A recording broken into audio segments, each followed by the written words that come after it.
what I really learned to love about his music was the specificity of the melodies. And rediscovering Raja sir's music also forced me to relook at the way I approach singing Carnatic compositions even. What sets Raja sir apart is the intention. Everything is so highly intentional and very deliberate. So Sid, in our last episode we spoke about A.R. Rahman. So I'm going to ask you about Ilayaraaja this time. Sure. So what I'm curious about is you're born in 1990 exactly. Yeah. So that's, so by the time you grew into listening music and all that, you're already into the Rahman wave. Sure.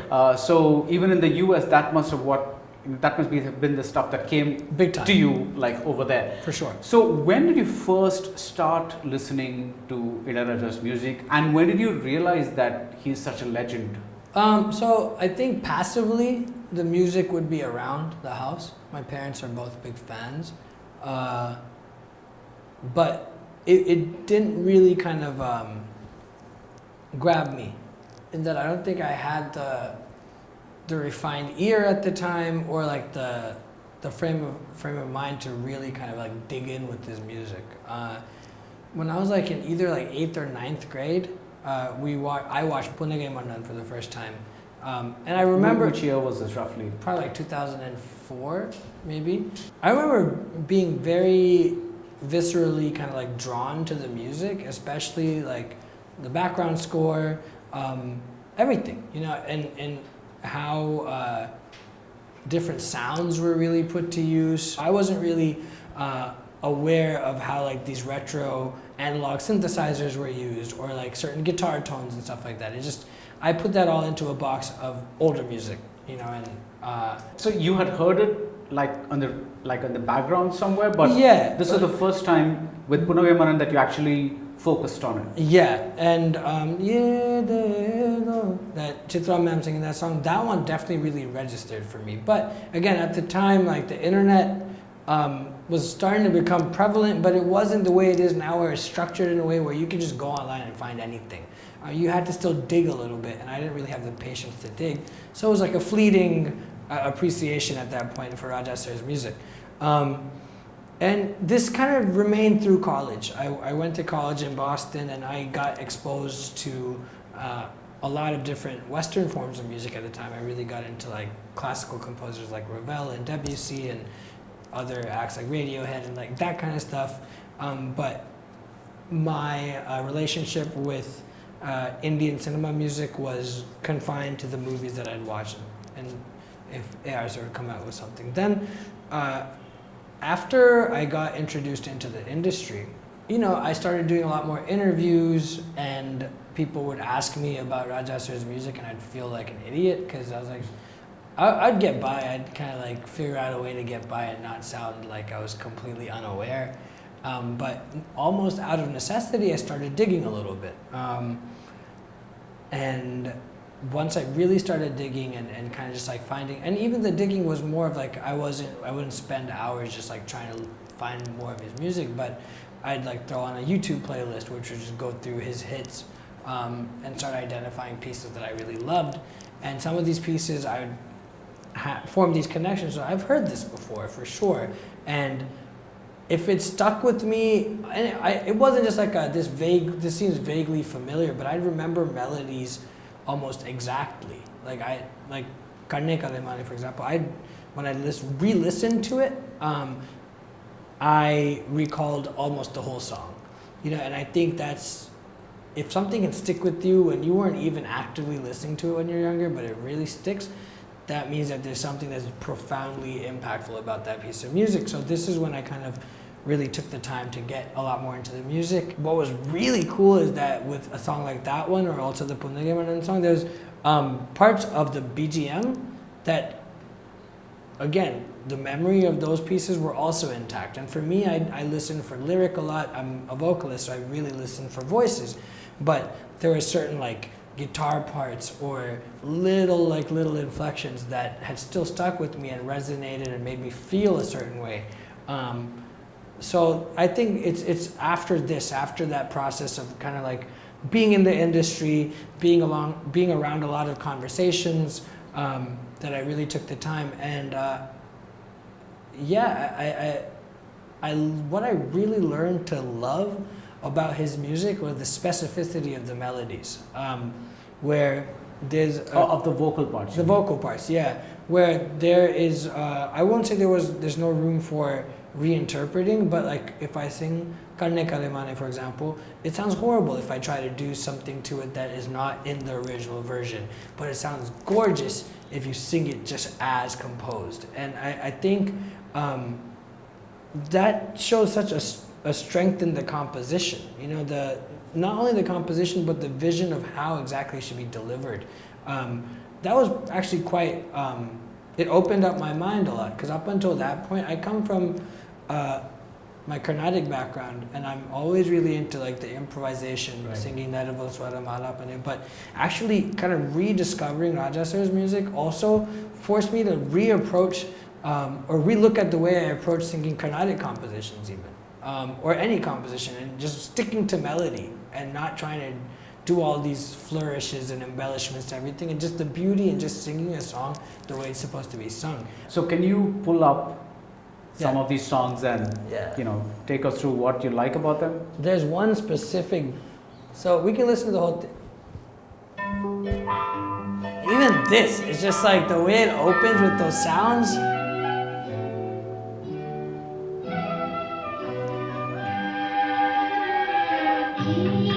I'm gonna pause it. So you know how the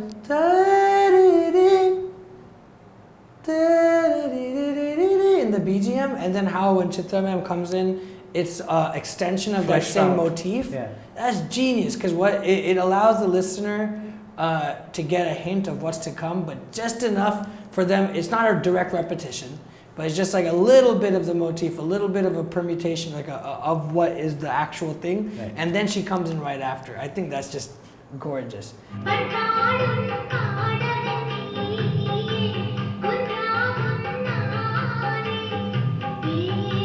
I'm gonna pause it again. So that Sangadi, that da la la la, it's exact the first time and the second time. I love like parallels in music when you can hear.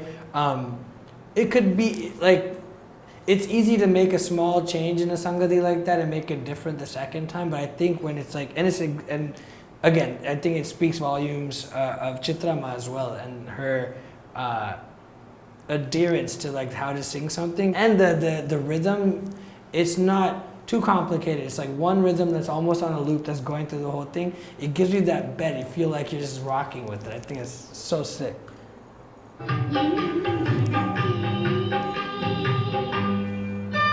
This part is so amazing.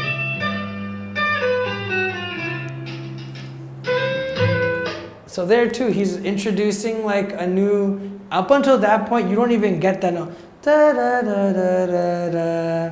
That doesn't happen at any point during the song, but immediately it gives it this new, very romantic texture to kind of contextualize what she's sung about. And it's it's very impressionistic, because it's not a specific. It's just a new idea, but just as soon as it happens, for me, what it does, and I think harmony really does that well, and I love his use of harmony. It kind of colors everything else that's going on, and sometimes I kind of like see and color when I hear sound, and it just brings. What is this called? Synesthesia? Synesthesia, yeah. So it gives you like this, almost like this warm blue at that point, whereas before it's like these kind of like oranges and reds. It's just, that's beautiful. Yeah. And I mean his orchestrations.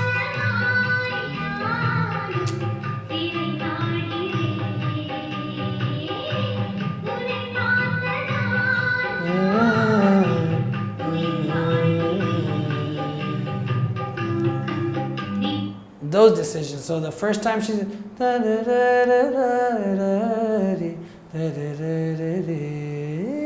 then the second time it just resolves like that. These are like really small things that you wouldn't necessarily think about, and they're very simple decisions even, but they're hard to make. Like, so I write a lot of my own music, and that's how I kind of got into music, or at least professional music. After Carnatic music, was composing my own stuff, and these are really tiny decisions, but I think what sets Raja Sir apart is the intention. everything is so highly intentional and very deliberate. You can almost tell that nothing was just an accident where he's like, oh yeah, let's just do that. Let's try something, and if it works, then let's keep it. No, it was like I'm sure that he thought that this needs to resolve a different way the second time to give the song a momentum at that point. And you wouldn't necessarily think about it unless you're like doing this, sitting down, critically breaking down and analyzing a song. But those decisions go such a long way. And I think that's a lot of the magic in his music is those kind of simple moments. This next part of the song is my favorite, the way it resolves.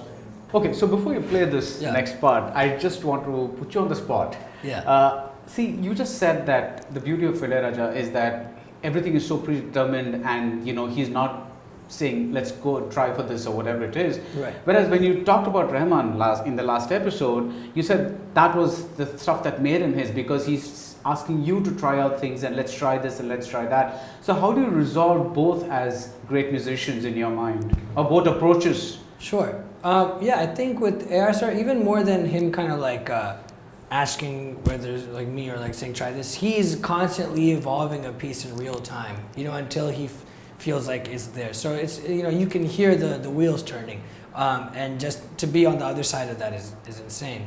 And then like with Raja sir, it seems like it's a very like specific set. Sing this as is. It's already, that's what it is. I just think that's the beauty of music. Right. The fact that there can be vastly different approaches from composer to composer, from musician to musician, and I think there's different ways to reach magic.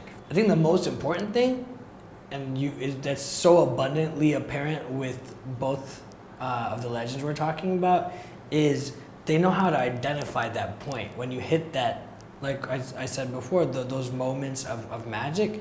As long as you can identify that, yes, we got it, I think that's everything. That's the thing. And also to know what works for you personally, because every person is so different, and so everyone is like so nuanced in their personality. And then if you're talking about creative people, their creative approach is very subtly different from the next person. So knowing yourself enough to know this is what works for me to get to that point where I feel like I've reached that, you feel that spark inside. And then to inspire that same spark in whoever you're working with, to inspire them to be a part of the journey with you. So yeah, I think it's really cool that they both have such different approaches, and that they're still, that they are, that we are alive in a time where we can experience these two giants in a way. Right. Yeah, so.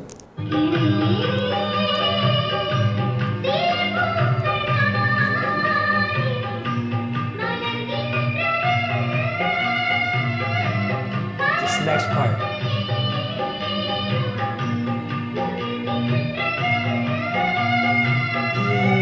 Oh, it's everything.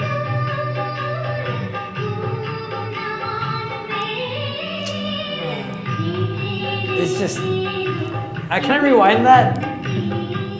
So I just want to listen to that one more time just because it's so gorgeous. That is just.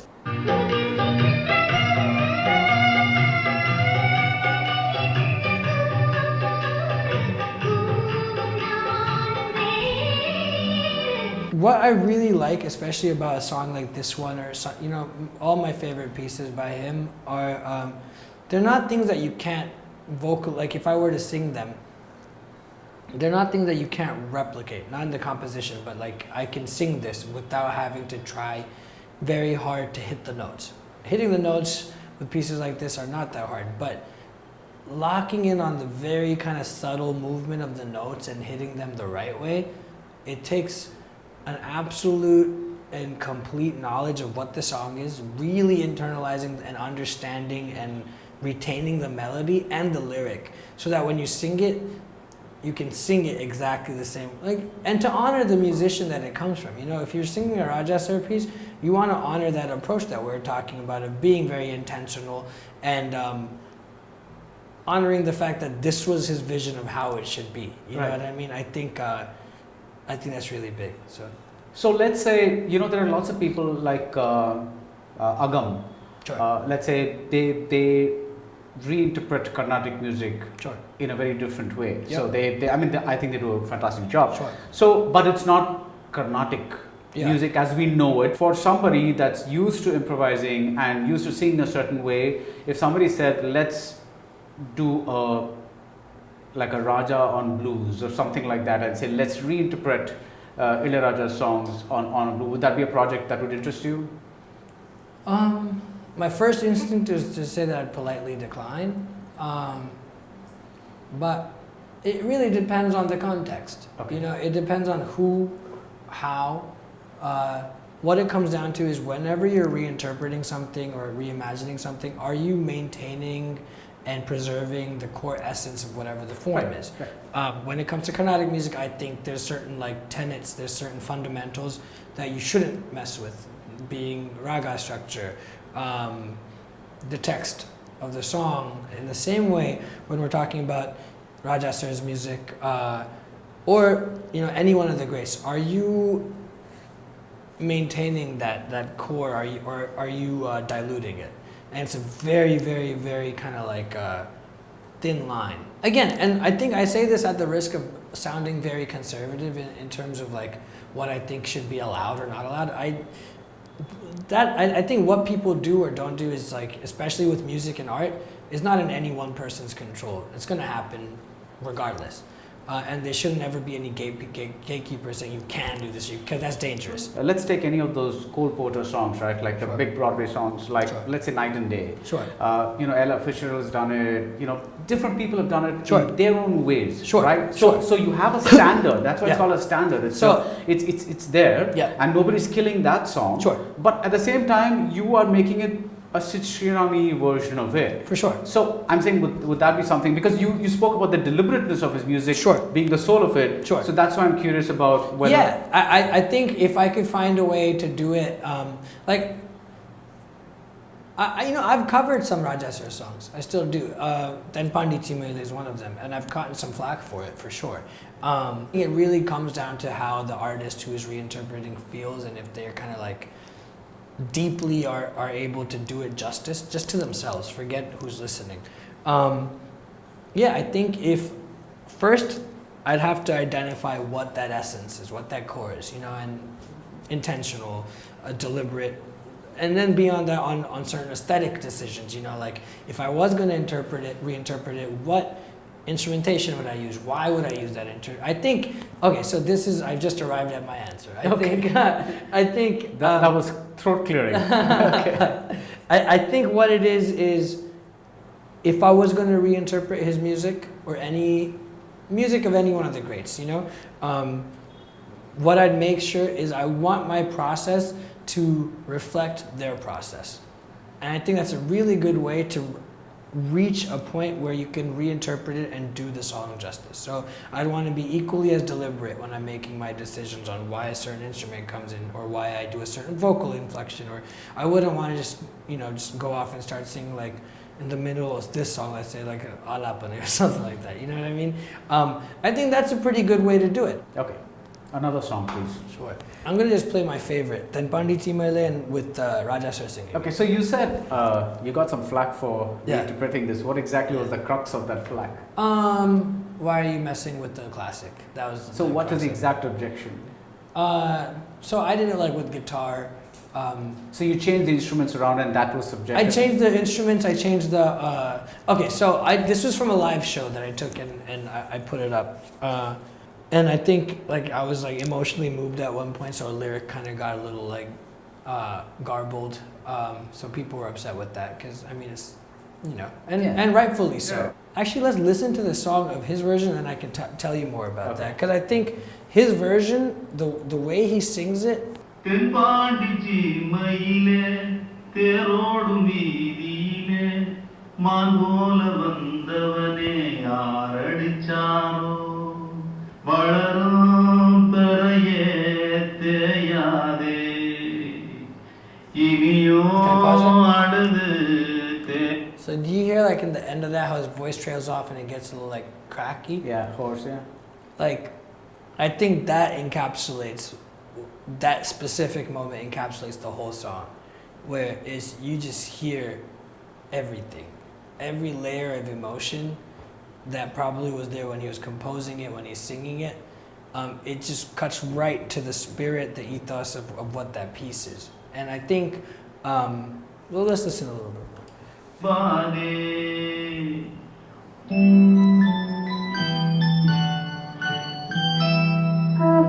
Also one of the best like BGM layers.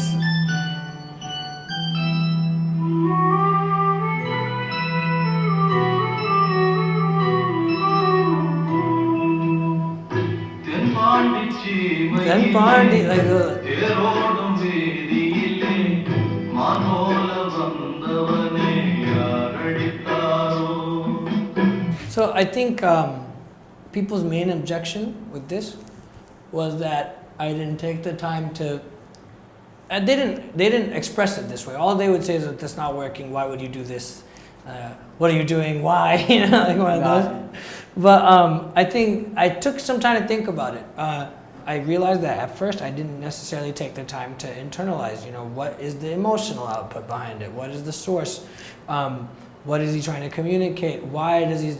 Thenpandi Cheemayile therodum, like those little like inflections, they're painful. Right. You know, very subtly painful. And this song is painful. You know, and it's not just like the kind of pain that is very overt. Again, it's a very nuanced kind of thing, and you can hear it in every kind of dimension of the texture of his vocal when he's doing it. And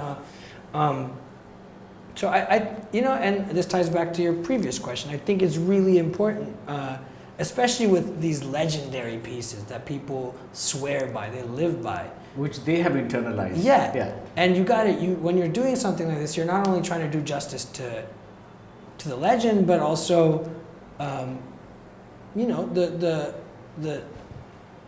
unshakable belief that people have in Raja sir's music or A.R. sir's. Like there's certain songs that I just refuse to cover. You know, an example of an A.R. sir song is this was not even from a movie, but there's a song Nanyen Piranden that he does in Coke Studio. Okay. You know, there's certain things that you don't want to. Sometimes you just gotta let pieces be. You know, and I think this is actually another one. So. I still sing it in my shows, but now I sing it with a certain level of deep respect for how it was composed, why there was, and it's hard, you know, as musicians, as artists in our own right. It's very easy not to buy into your own hype, but once you start going down a path, like now there's a sound that people would say is a Sid Sriram kind of sound, you know, or there's certain kind of like stylistic decisions or vocalizations that people expect of me. And it's hard to pull yourself out of that, you know, and it takes a real surrendering of the ego to do that. But I think this was a moment that pushed me to do that. I'm super thankful for it. All right, give us one more song of Ilayaraja's that does things to you. Sure. So this next song from Mundram Pirai is Kanne Kalaimane, which is another, you know, legendary piece. And I think to contrast what we were talking about with Thenpandi Cheemayile, this was one where, and I started kind of humming this one to myself after I'd covered Thenpandi. So I'd already thought about, you know, what did I not like about that and what do I want to hone in on with this one. And I think this was the first song where I really, what we were talking about before, the specificity of the vocal and how you just sing it how it is. It's just the way the melody moves is just beautiful. And while I'm pulling this up, I think one thing about the great Indian film music, Tamil film music, and I've seen this happen at shows, is audiences react not only to the song, but also to like specific BGM parts, whether that be, I don't really see that happen in any other part of the world.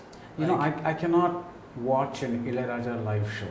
Oh yeah? I cannot. Yeah. Because that, exactly what you said, that music is so perfect and Yes. so divine and so everything, the way he's done it, Sure. that even when he's doing it on stage, Right, because it's there's not- always a reverb or something that A little adds, different. because it's acoustic sound and Sure, you know, sure. there's live sound and Sure. it changes things, right? Yes. So that that perfection, Yeah. goes off for me. And this is just me, because a lot of people like that, but it doesn't happen for me when I'm listening to, I don't know, like an Eagles concert Sure. versus an Eagles Yeah. a thing, because that, I don't know, something else is there. But Yeah. in this, that for me, I put myself through a couple of them, but that perfection is what makes it what it is. Sure. And when live just doesn't cut it for me. Yeah. With this man's music. For sure. Yeah. I just think it's cool like that. Or like the BGM after the Pallavi. Like I've performed this song once, or I've seen people perform it or whatever, and people start screaming when you hear a BGM line, or even with like Samagapa and Ilaiyaraaja from maestro, they get just as passionate and loud. Right. And I don't really think that happens anywhere else. Yeah. It's really cool. All right, here's this one. Kanne Kalaimane Thenpandi Kanne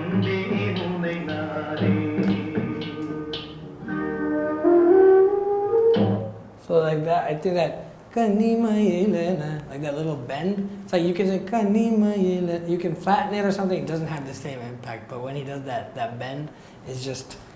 And yeah, Yesudas's voice in this is just. Yeah, It's that was cool. a phenomenal combination. Yeah. Yesterday at his prime, and Ilayaraja's It's songs, incredible. it was just... Yeah, can I sing a little bit of this Yeah, one? please, go ahead. I'm gonna try and do it justice. Kanne Kalaimane Cheemayile Kande Nune Nane Kanne Kalaimane Cheemayile Kande Nune Nane Andipagalune Naan Parkireen Andavane Idedhaan Ketkireen Rari Raro Orariro, rariraro, orariro. Kanne Kalaimane Cheemayile Kande Nune Nane. See, you did your own little thing there. Where? You took a little pause there. Oh, that was good. I just needed the breath. But I'm hoping they'll be okay with that. Yeah, it was great. Thank you. I'll play this BGM. It's beautiful. Yeah, this is probably one of my favorite songs of all time. So thanks for that. Yeah. It's kind of always interesting to get into the mind of somebody a generation removed from Sure. a singer, a generation or two even removed from a singer, because oftentimes we hear about how great someone is, but sometimes when we kind of try to get at what's great about them, Yeah. because we don't have the reference points that the people that grew up in that era Sure, have. sure. So it was fantastic listening to you. So Yeah, I think there's when you don't come from a generation, it takes a little bit maybe longer, or it's almost like this I talked about Radiohead before, right? So I had like a Radiohead, a bunch of their albums just on my iTunes. This was when I was in college. I'd had it like for 2 years, but I just wouldn't press play for some reason. It was there. I don't think I was ready for it. So when I was ready for it, one day I just pressed play and I just went down the Radiohead rabbit hole all the way. Same way with Raja Sir, I just wasn't ready for it until a point. And when I really was, I jumped in. And I think I was able to receive everything with so much more, not even an open mind, but I was able to understand the layers and appreciate so many different parts of it that maybe 10 years or 5 years prior, I would not have been able to. So, but yeah. thank you so much. Sure. Ta-ra-ra, ta-ra, la la la la la, Film Companion South. Hey everyone, this is Sid Sriram. If you enjoyed this video, please subscribe to Film Companion South. That was episode 2 of my interaction with Sid Sriram about the 3 generations of Tamil film music. We have one more episode left about MSV and that generation, so do tune in to Film Companion South.